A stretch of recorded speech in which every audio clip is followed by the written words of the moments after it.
Hi, I'm Hal Roberts. This is Bridge City News. Here's some of the top stories we've been following. Hundreds of Albertans are lined up at the Montana border to receive COVID-19 vaccination shots. We hear from the president of the Justice Center for Constitutional Freedoms, who says the most recent arrest of an Alberta pastor was illegal. And a young Southern Alberta amputee was part of a very special video which won an award. We have the details. Your nation,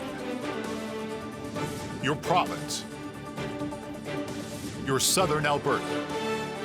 From the heart of Lethbridge, it's Bridge City News with Hal Roberts. Thanks so much for joining us. Our province's Chief Medical Officer of Health says Alberta has reached a COVID-19 vaccination milestone, with more than half of the population over the age of 12 having received at least one shot.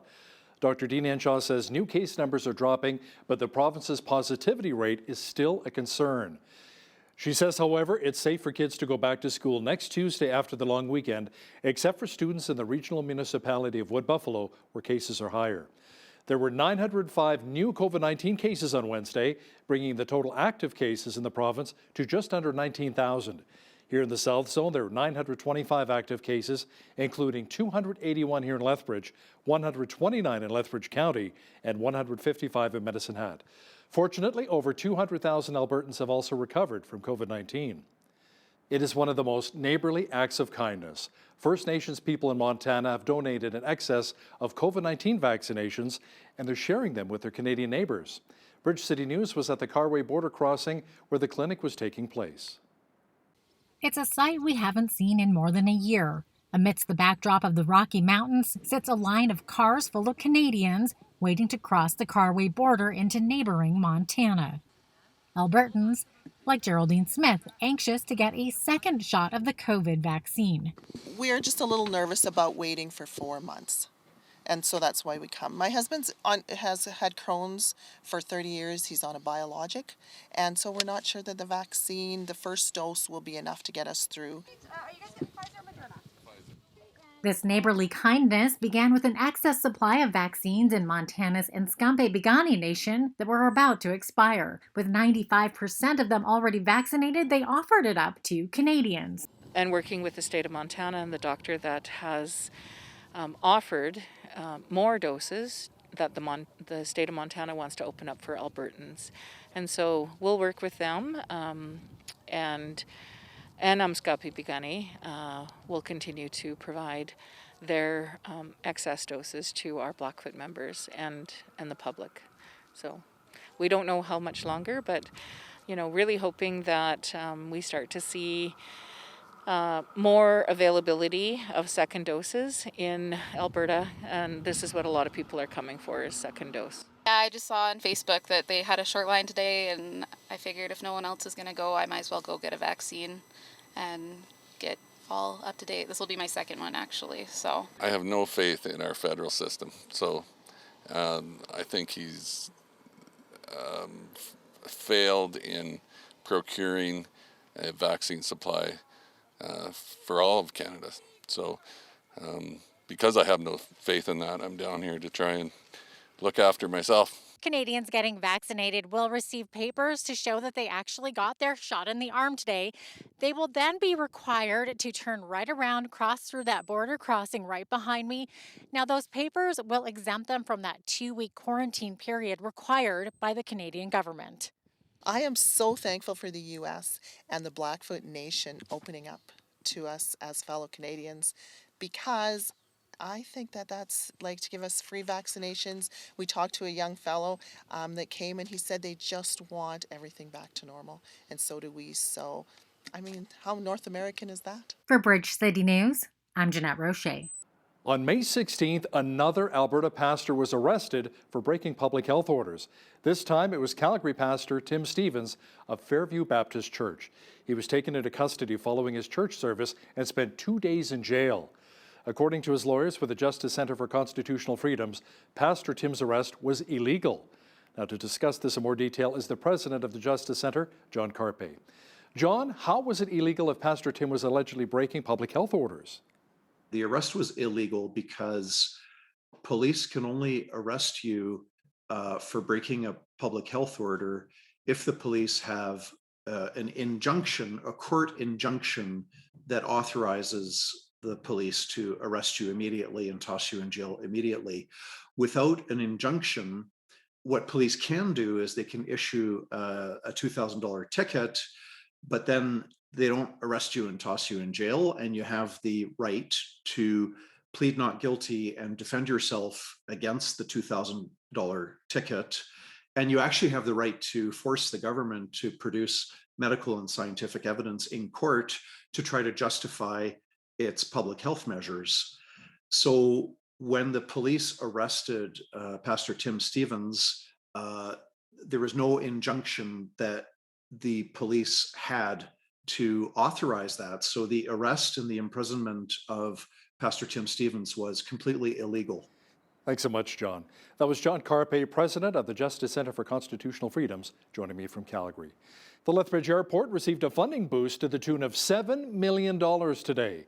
The funding is part of the federal government's Airports Capital Assistance Program and will go to rehabilitate the airfield pavement. In total, the airport has received just over $18 million from both the federal and provincial governments. It's tremendous. The province has announced $11 million for upgrades, lighting and pavement also, and now the federal government providing another $7,380,000. Fantastic. The city is investing in the terminal.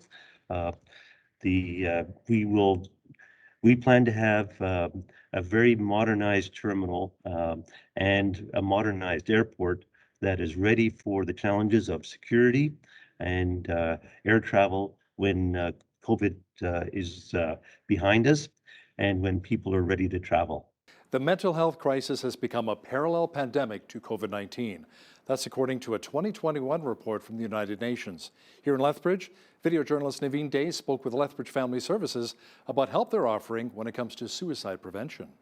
Suicide awareness and prevention is a critical health response to COVID-19, and Lethbridge Family Services believes that current circumstances present opportunities to improve suicide awareness efforts. That's why LFS is offering presentations to reduce stigma, increase awareness, and increase help seeking. We offer 1-hour presentations called Understanding Suicide, which would just be a basic foundational introductory discussion around suicide. And then we offer suicide prevention presentations as well, which include that same foundational stuff, but leaning more towards some skill building too, around how to actively listen, that sort of thing.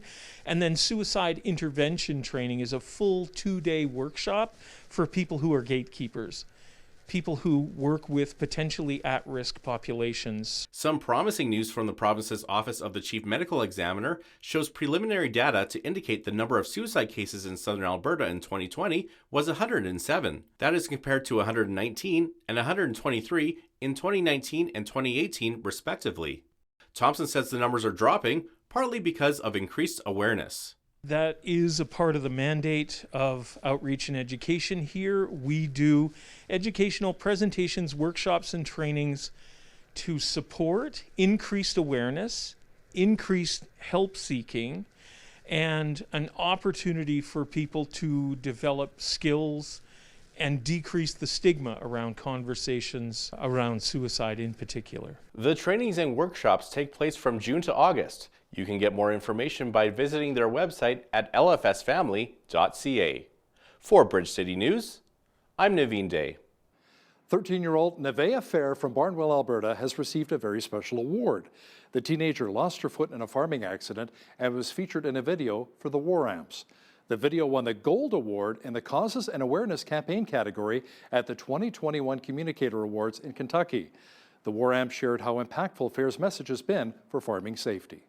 So Nevaeh is just such an amazing girl because she has the courage to now spread the message of playing safely to her peers and to other children.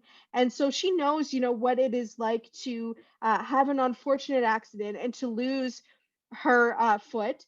And so she was able to participate in a video, in a public service announcement, where she was able to warn other children about playing safely and about what can happen if they don't. And so she's such a wonderful young girl, spreading those messages and being so brave to talk about her experience. The WARAMPS is in their 75th year of the annual Key Tag campaign. The initiative helps to provide funding for those who need artificial limbs as a result of an accident. Many families have had to make the switch to transition their kids from learning at school to at-home education due to COVID-19 restrictions. A new collaboration by community members and organizations is making sure that no students or families go hungry. As Micah Quinn explains, the food donations will go to 60 needy families here in our city. Food was gathered and vehicles were packed today in support of families and students in Lethbridge. The food donation idea came about after a post that sparked the community to come together. There are tons of families in our community that are silently struggling right now, and oftentimes there are children who may rely on programs within the school, such as breakfast and lunch program. Therefore, we decided to step up and make sure that there isn't families that are silently struggling, that they know that there's support. The Community Engagement Unit within the Lethbridge Police Service was on hand today to help with packing and distribution of the food. And a lot of the focus is on the students. But I think kind of the missing link that is often missed is the families themselves, right? It's not just the students that are struggling. Obviously, parents and families are as well. So when the opportunity came to give back to these families and help take some of the burden off, it just made total sense for us to do it. The executive director of the Lethbridge Soup Kitchen, Bill Ginther, says that initiatives like this allow for the soup kitchen to share the bounty of food they receive. We get between $50,000 and $60,000 worth of food every month. We share about half of that. And before COVID hit, we were sharing with 13, 14 different agencies. We can't do all of them now because of some fear. Ginther says that as a Christian, he'll be held responsible for what he didn't do in his life, just as much as what he did do. That motivates me. What else could I do? And again, I'm just one small slice, but I'm in a spot where I have a lot of product, a lot of good food that's available, not dated, just really good quality food that I'm not willing to throw away. I'll rather share it with somebody, and so that's kind of the motivation. The donations will be distributed to families and students throughout the Holy Spirit Catholic School Division and the Lethbridge School Division. For Bridge City News, I'm Micah Quinn. A funeral home which collected hundreds of pounds of food in support of 2 food banks in Lethbridge last year is doing it all again this year. BCN's Naveen Day has the details as he visited Cornerstone Funeral Home, which is helping out.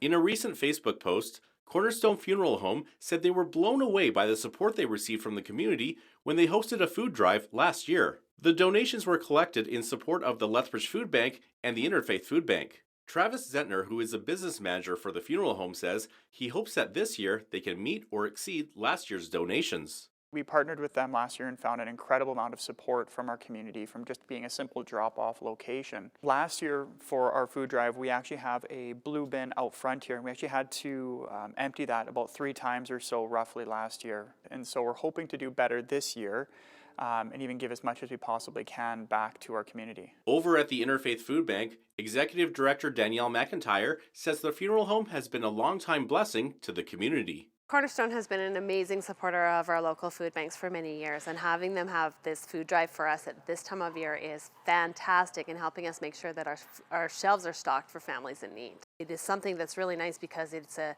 spot where people don't always think would be supporting the food bank, and it's an opportunity to stop in and see the people at Cornerstone who truly care about others in the community. And you can drop off non-perishable food items or hygiene products here at Cornerstone Funeral Home until May 28th. For Bridge City News, I'm Naveen Day. The Casa Arts Gallery is breathing new life into the windows of the center. A fundraiser called Pop into Spring has begun to support arts programming. All of the funds will go towards helping young artists in our community. Ceramic pots of plants have been set up to highlight local artists, along with a few paintings. Pop into Spring started when local artist Alexis Bylebziski, who was convalescing from an illness, decided to make a series of ceramic pinch pots and thought it would be nice to donate them to the gallery at Casa as part of a fundraiser. They were glazed and fired, and she subsequently filled them with a variety of different plants, and they're on display in our windows as part of the Pop into Spring fundraiser. And they've all been given really whimsical names based on kind of vintage songs like Twist and Sprout and Wake Me Up Before You Grow. The fundraiser in support of Casa runs until June the 17th. The City of Lethbridge could see e-scooters riding through the streets this summer. Council approved the pilot project allowing for battery-powered scooters to be ridden in town. As Ainsley O'Reilly explains now, many details are still being worked through, but the benefits of these e-scooters could help local businesses. it's an idea that's worth trying, and it is basically a trial. Riders would use a smartphone app to locate, pay for, and unlock a rideable device. Ride around town and then park the e-scooter when finished. Details about where riders may park haven't been worked out yet. The city received presentations from Lime Technology and Bird Canada. The city hasn't selected a company yet, and so it's unclear when you can start riding. Timeline is still up in the air a little bit. We've got to figure out the details of what we would include in the competitive process, and that will, to a large degree, decide on when the program will start. There would be no direct cost to the city or taxpayers to pilot this project, and the city would not be liable for any possible injuries sustained while riding. Calgarians have been using these devices since 2018, and Red Deer's Council has also given the pilot project a green light. Companies trying to entice the city to use their product say that these scooters are also good for local businesses. It can potentially increase the mobility of the guests and the people using the river valley. It can also, what we've heard is people who are more mobile actually access our businesses. Those type of benefits would occur. So let's give it a try. Let's see how it works in Lethbridge. For Bridge City News, I'm Ainsley O'Reilly. Firefighters in Lethbridge and Coaldale had a very busy day on Tuesday. They attended to 3 fires in just under 30 minutes. The first took place on the 500 block of 12th Street South, where a couch and fence were reported on fire and began spreading to a garage. The second fire was on the 600 block of 4th Street South. A utility trailer and a car were on fire, which also spread to the garage. And the third was an 80-meter grass fire, which was quickly brought under control off of Scenic Drive by 7th Avenue South.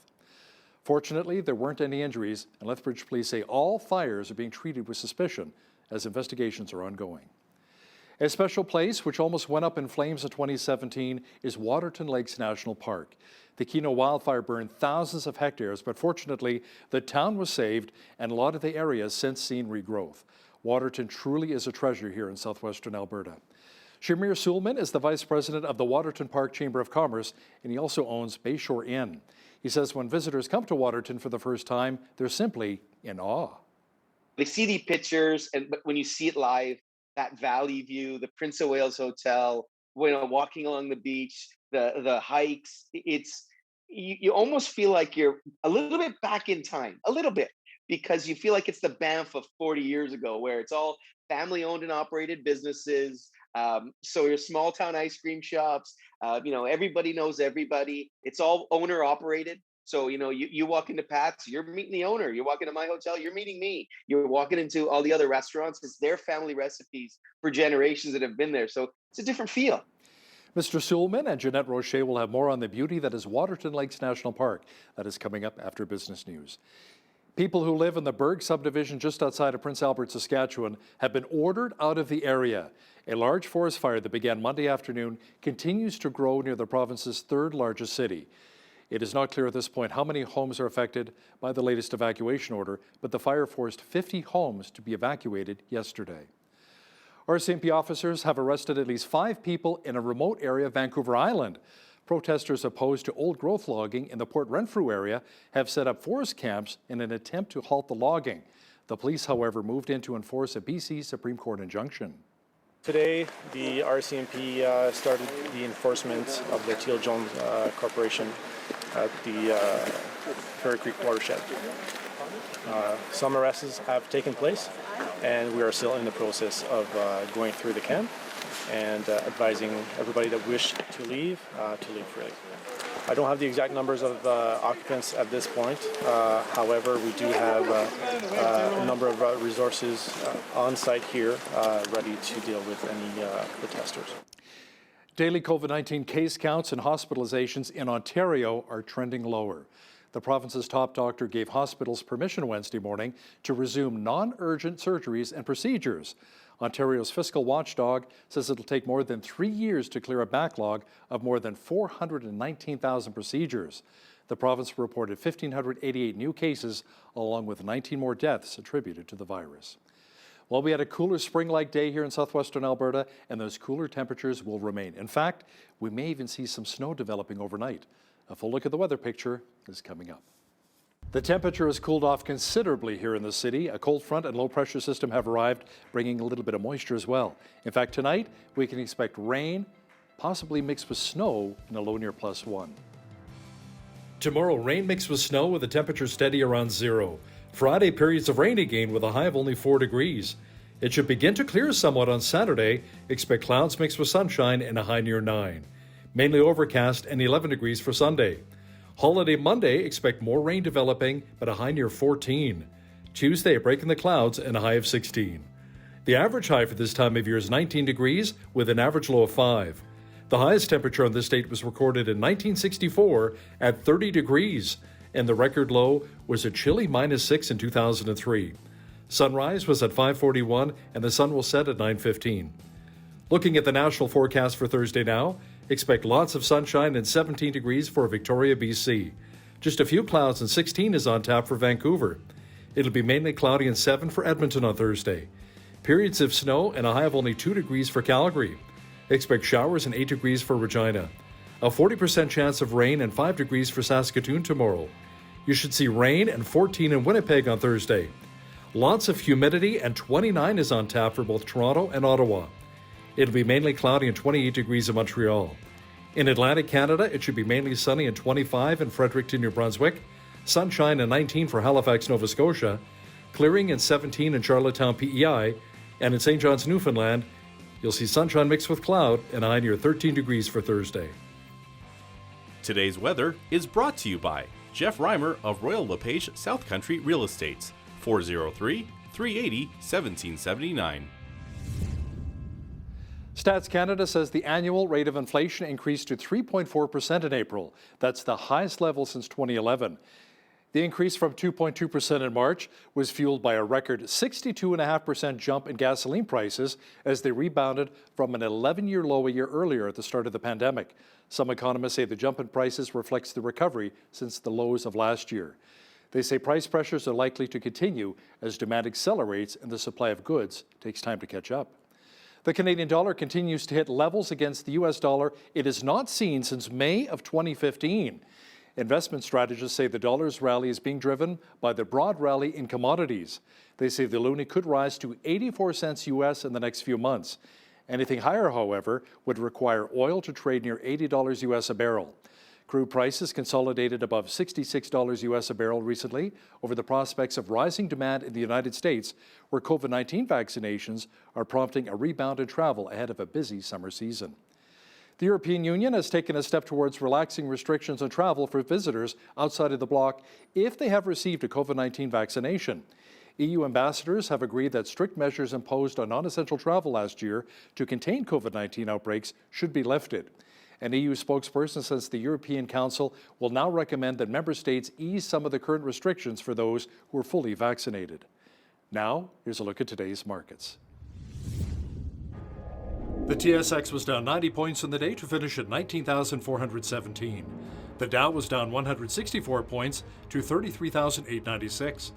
The S&P 500 was down 12 points to 4116, and the Nasdaq was down 3 points to 13,300.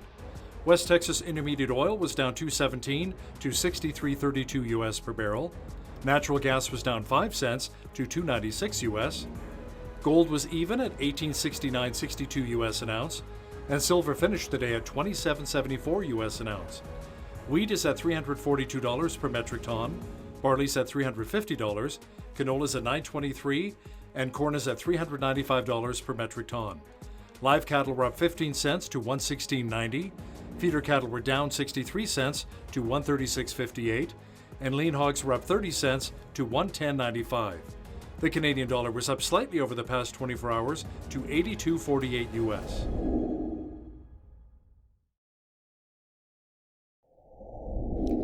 Recapping one of our top stories this hour, our province's Chief Medical Officer of Health says Alberta has reached a COVID-19 vaccination milestone with more than half of the population over the age of 12 having received at least one shot. Dr. Dean Henshaw says new case numbers are dropping, but the province's positivity rate is still a concern. She says, however, it's safe for kids to go back to school next Tuesday after the long weekend. The bill, which many Canadians believe is an attack on our free speech, received the necessary support needed to pass in Ottawa. Political reporter Brian Lilly will have details on the controversial Bill C-10 and how the new legislation will impact you in just a moment. It appears as though the Trudeau Liberals got the support they needed to pass the very controversial Bill C-10. It's described as a bill to amend the Broadcasting Act. To discuss this in more detail is political reporter Brian Lilly, joining us once again from Toronto. Brian, what will this bill mean for the average Canadian who's concerned about his or her free speech? Well, it means that what you say, what you post online can quite possibly be controlled by the CRTC. Now, the government and the bill supporters say that's not true. And yet, when quizzed, will the CRTC have the ability to order changes to the algorithms of what you see when you search on Google or on YouTube or what you see on Facebook?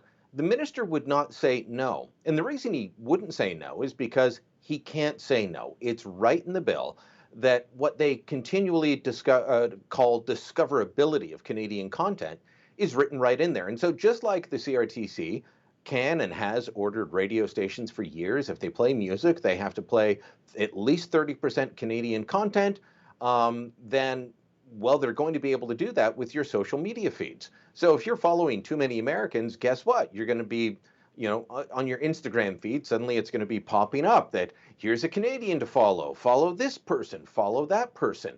And as Michael Geist, who's a University of Ottawa law professor and Canada Research Chair in Internet and E-commerce Law, put it the other day, that means that the government is going to be able to boost up some content and say, here's content you should see.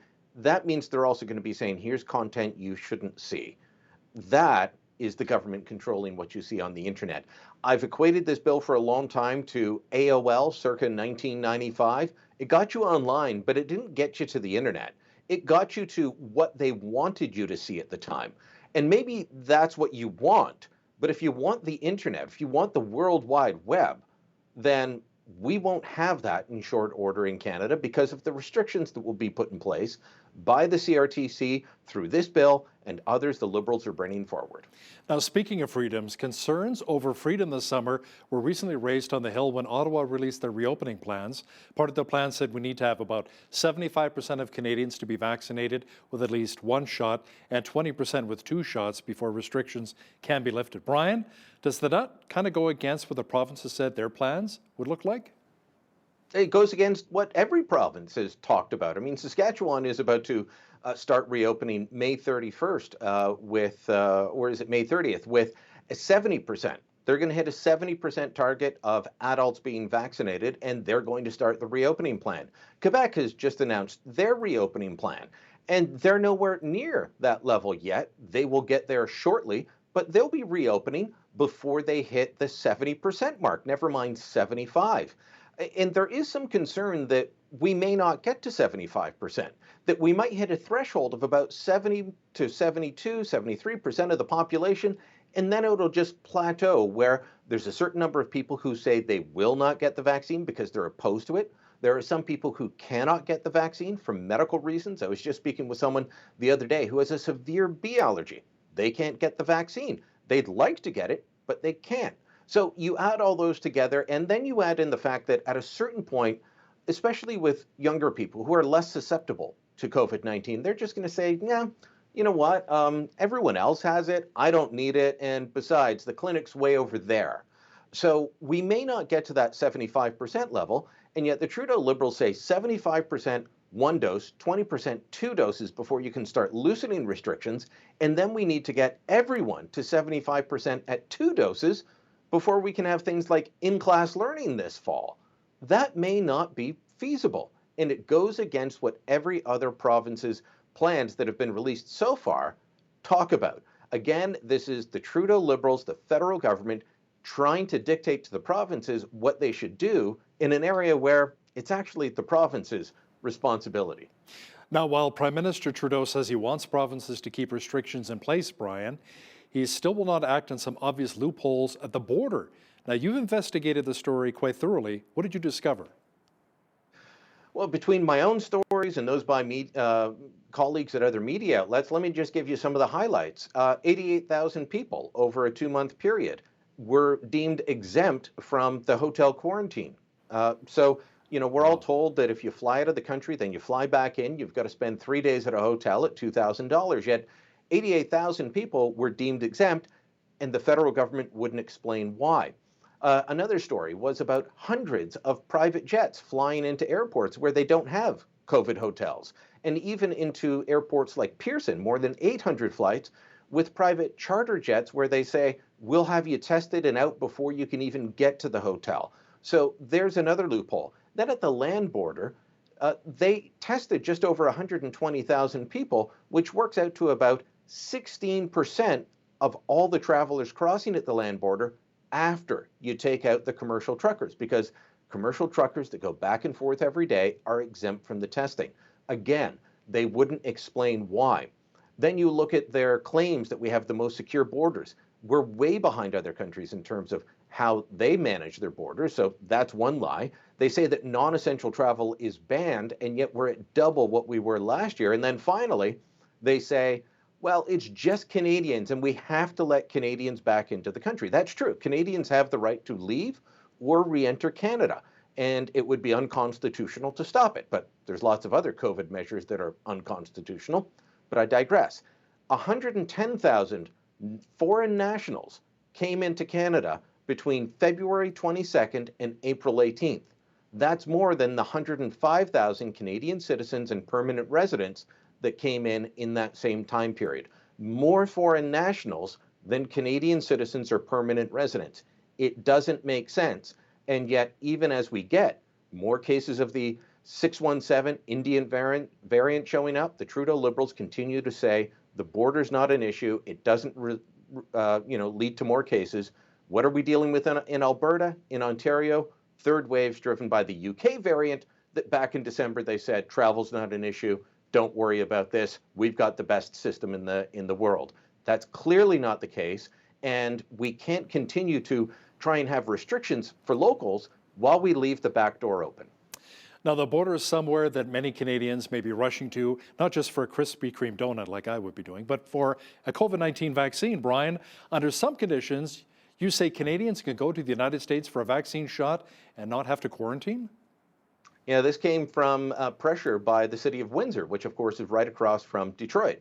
And in Michigan, they are kind of hitting a plateau. They've got more vaccines than they can use right now, and some of them are about to expire. And they're also having a problem that we hear about at various mass vaccine clinics. By the end of the day, you better have enough people there, or you're going to have to, just discard some shots that could otherwise be used.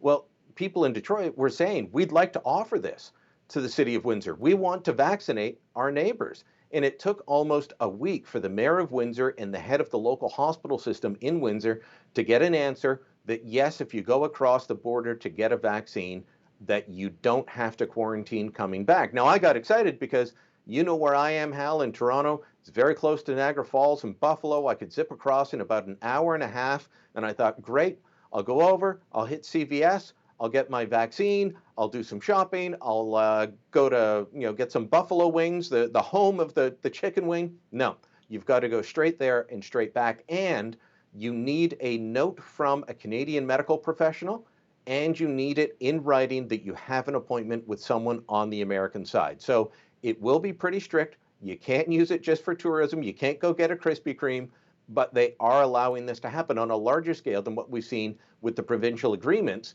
such as I believe Manitoba and Alberta have had similar agreements. Now it's going to be for anyone within driving distance of the border.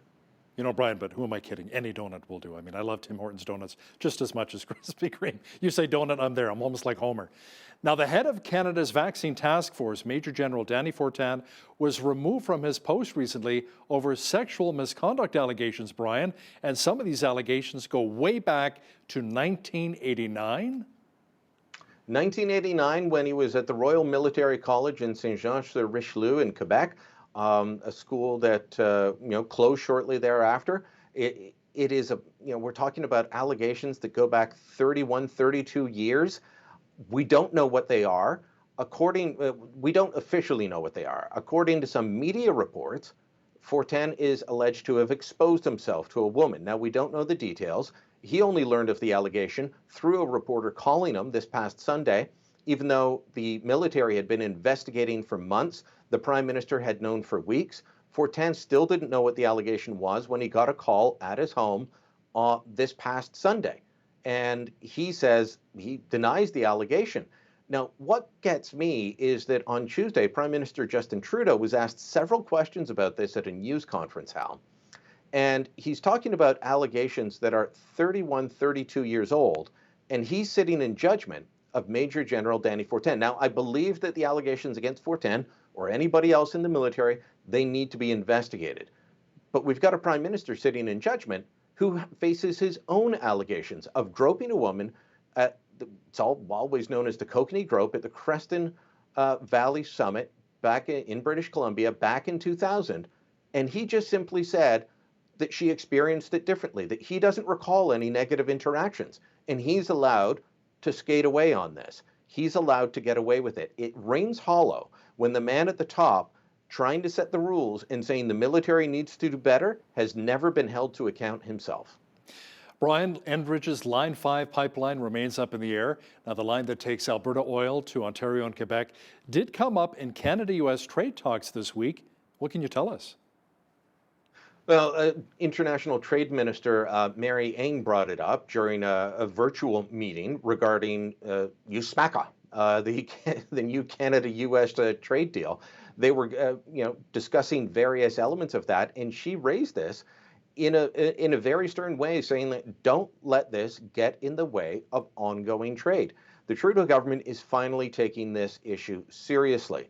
I think they should have been taking it seriously much earlier than they have, but they have raised it in court. They filed an amicus briefing, a friend of the court briefing, to try and say that Canada needs standing. They also want it moved from local court in Michigan to a federal court because they want to invoke a treaty that is specific to pipelines that cross the Canada-U.S. border to serve one country or the other by going through the other country. They want to invoke that because they say any attempt to shut down Line 5 will go against that. So several different moves being made. Finally, this is something that I can tell you the Ford government here in Ontario raised back in the winter. They were mocked for it by the media, by the opposition. People said this isn't an issue, and they said it will be an issue if this Line 5 is shut down. That hasn't happened. Mediation talks between the government of Michigan and Enbridge continue, and hopefully there can be a resolution there. If not, it goes on to the courts. As I think I've mentioned before, close to 50% of the jet fuel used at Pearson goes through there. An awful lot of the gas used to fuel cars across Ontario and Quebec comes through that pipeline, is refined in Sarnia, Ontario. We need this pipeline to stay open. Brian, CBC lost a lawsuit they launched against the federal Conservatives in the last election, claiming their ads using CBC clips broke the law. Now, you say that the CBC should have seen this coming, but that by launching the lawsuit, the CBC made themselves out to be political actors. They made themselves political actors, Hal, because it was 10 days before the voting took place that they launched a lawsuit against the Conservatives, effectively telling their audience these guys are bad dudes who break the law. But they should have known that they were going to lose this because political parties have been using news clips in ads going back decades. This is established precedent. They should have known they were going to lose. It falls under what's called fair dealing under Canada's copyright laws. And if you use short clips, not the majority of the work, not a substantial portion of the work, and you give credit, you can use the small parts of somebody else's copyrighted work. They were even warned about it by their own internal officers back in 2014. They were trying to launch a lawsuit in 2014, about a year and a half before the October 2015 campaign, again against the Conservatives. And their own team said, this doesn't even violate CBC's standards for airing an ad, never mind the law. Yet they still went ahead with this. So they've lost. So far, they haven't said if they're going to appeal, but they have said that they are considering it. Right now, if they don't appeal, it means they've lost and they owe the Conservative Party costs, which will be substantial. Costs, yes, that our tax dollars will pay for. Same thing with the appeal. Brian, Prime Minister Justin Trudeau was the subject of some online mocking over photos of him using a laptop with an Apple logo on it, despite clearly not being an Apple product. Now, this story has had both his critics and supporters talking. Yeah, well, they're all talking. His critics are laughing at him and saying that this is something that shows that, just like everything else with Justin Trudeau, it's fake. He appears to be using an HP laptop, but it's and he's at a training session for Liberal volunteers, but it's got an Apple logo over the HP logo. You just look along the side and you can tell it's got an HP charge cord and all these ports that Apple simply doesn't use. So it hasn't used in years and years. And the sticker's kind of wonky. It's not quite on straight. So it looks fake. So a lot of people laughing, people responding to tweets about this. One guy saying, oh, this is going too far, and he taped an alligator across his golf shirt like a Lacoste, but it was a big plastic alligator, making fun of Justin Trudeau. But his supporters, they were outraged and said, why would anyone raise this? This is obviously awful journalism. And they were very upset. So they were worried about their own brand on this. Both sides, look, if your side gets a story like this, just laugh it off or let the other side laugh it off. It ain't going away. Engaging the way the Liberals did and throwing a hissy fit just makes you look bad. Political reporter and Toronto Sun columnist Brian Lilly, thanks for your time today. Thank you, Hal. Well, today we're going to do a little bit of bragging about the beauty of southern Alberta. One of our jewels is, of course, Waterton Lakes National Park. And joining us to chat about it is Shamir Suleiman. He is the Vice President of the Waterton Park Chamber of Commerce. He's also the owner of the lovely Bayshore Inn, which is nestled right along Waterton Lake. Welcome to Bridge City News. Shamir, so great to have you here with us today. Great to be here. Okay, so for any viewers who have never visited Waterton Lakes National Park, why don't you take a minute, please, and tell them why they should visit this beautiful place? It's been an interesting summer, especially last year, with so many people from all over this province not realizing that Waterton first was in Alberta. Second, seeing the picture so many times and thinking it was Banff, and then so many Albertans finally saying, you know what? Let's go there. And so we had so many new people that had never been. It was amazing. It was really cool to see so many Canadians that had never been there. It's amazing that you say that there's Albertans that didn't realize it was part of Alberta too. Oh, all the time. Anytime I tell anybody in Calgary or Edmonton where I am in Waterton, they'll always give me a second look like, I think I've heard of that. Is that in Alberta? I'm thinking, yeah, it's your province. You have to know that. Oh, that is unbelievable, because a lot of people like it better than Banff. I know, one of the comments that I often hear, one of the comments I often hear is that visitors are surprised how cozy and not crazy busy Waterton is, of course, compared to so many other parks where it's so crowded. Yeah, I think the big thing that people don't realize is in Waterton, there is only 350 hotel rooms. Whereas in Banff, one hotel has 350 hotel rooms. There's only so many campgrounds, not that many. So there's only so many accommodations to stay. So it only gets so packed. We're not on a major highway. We're off the beaten path. So if you're going to Waterton, you're going to Waterton. So it never really packs up. And the town site's so small and it's spread out so nicely that I think you have the feeling of space.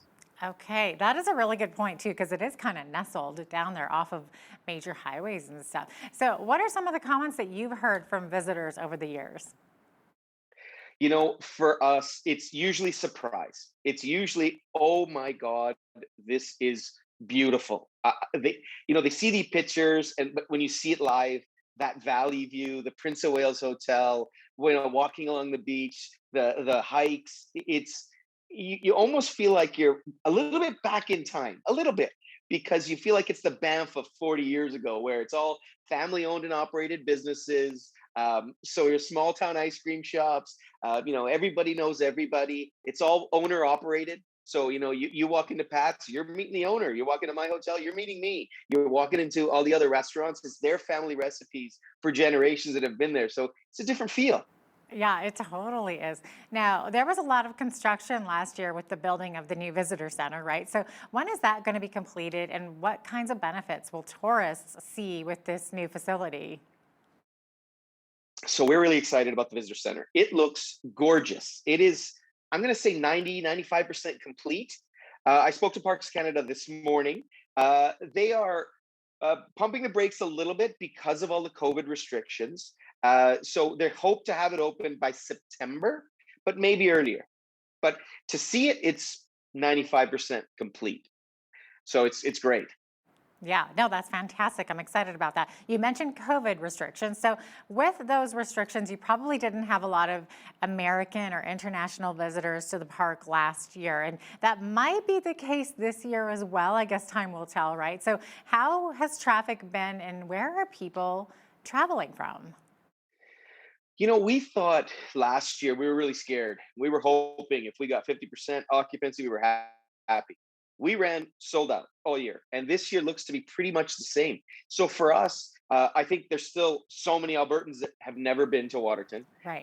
So I think we're going to get a big wave of Albertans, and then I think we get a lot of people from BC, Saskatchewan, and the rest of Canada. So I don't foresee it being any slower this year. Okay, interesting. Now, last season, a large portion of the town site campground was not open to the public, also because of construction. So, is that now open for campers? Yay, it's all complete. It looks beautiful. It's right on the lake. Get a spot if you can. They've completed the entire campground. It's beautiful. And it's open. The only thing that's not ready is the Crandall campground, which was up the Red Rock Parkway. That won't be ready, I think, until 2023, hopefully earlier, but maybe 2023 is what they're promising us. They started construction now, but that's a smaller campground. But the campgrounds outside the park have also expanded because it was so busy last year. So that should be some more space as well. Okay, interesting. Now, you mentioned, of course, the Crandall campground, and that's up on the Red Rock Canyon Parkway. Now, that one was under construction because of that huge wildfire that happened a few years back, right? That was Yeah, back 2017, was it?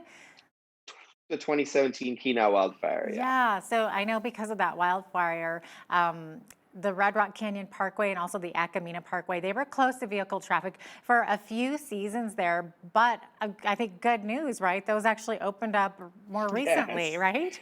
Oh, I'm so excited. It's been since 2017, 4 years. And now we have the Red Rock Canyon Parkway open, as well as the Acamina Parkway up to Cameron Lake open. And finally, guys have been out of business for 4 years. They get to start up. So I'm excited to see them and visit them and rent their paddle boards and paddle boats. Yeah, exactly. I feel like it's been forever since I've seen Cameron Lake. And of course, Red Rock Canyon is so beautiful. And you got the waterfalls up there and just great hiking. So that is really exciting. Are there any kinds of special events or activities that we should mark on our calendars that the town has planned for the spring and summer this year? So unfortunately, due to COVID restrictions, we had to cancel the food festival. We had to cancel the wildflower festival. The Pat's Show and Shine Car Show, we're hoping that that will still be a go. That's the last Sunday of August. And then if all goes well, and I'm very optimistic that the Wildlife Festival in September will be a go, and that's the second weekend of September, if it's a go. Okay, exciting. Now, getting back to hiking, are most of those hiking trails open once again? I know some of them were closed because of those They fires, are. right? Yeah, finally the Acamina Parkway is open. Carthew Alderson is open. I mean, I think we're back up to 90% of the hikes are open. Tamarack shuttles up to Cameron Lake, so you can hike back down. Those are going again. The guided hikes are going again. So I'm actually so excited about this summer. There's so much. Waterton's almost back to 100%, which is exciting for me. Yeah, I know you have some amazing hikes. I believe CRYPT Lake has been ranked as one of the top hikes in North America or Canada at least, right?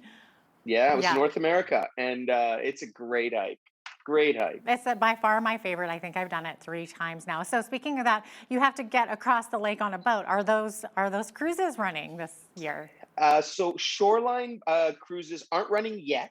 They will be running in the coming weeks. I don't know, but they won't be running this weekend. I think next weekend, hopefully, they should have their boats back in the water, and the marina should be open, and they'll shuttle you across. over to Cameron Lake. Over to CRYPT Lake Landing. So for sure by June, anyways. Oh yeah, for sure. Okay, excellent. Now, the well-known Waterton landmark, the KILMOREY Lodge, which burned down in 2009, has been under reconstruction, right? So is that going to be open this Yeah. summer? So that's been a slow go, and it was supposed to open. I spoke to the owners this morning, and unfortunately, due to again delays, because right now, uh, because of the pandemic, because of everything that's happening, they're having trouble getting supplies in. So they won't be open till September, is what they're hoping for, but maybe sooner. It really just depends on when everything arrives. But it's built, it's up, it looks great. They're just working on the inside right now. Okay, great. What kinds of recreational activities are there in Waterton besides, of course, the obvious hiking, fishing, boating? Um, People always say that to me, especially when I go to trade shows. They're always saying, what is there to do there?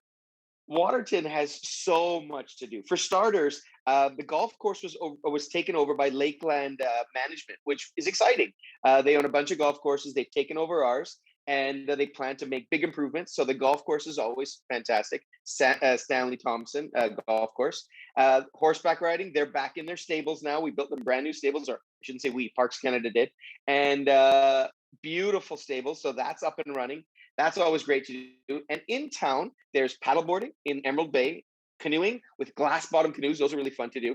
And we have a big e-bike program now. So Pat's and Blackiston Rentals, they rent e-bikes that you can take up to Cameron Lake and up to Red Rock Canyon. So those are amazing things to do. And of course, for the kids, the splash park is open right in the center of the village. They built a brand new splash park last year. So that's amazing. And rumor has it there's a roller rink coming in. Oh, wow. Where the theater was, but I don't know if that's going to happen. They're thinking about it. Everyone has to try that.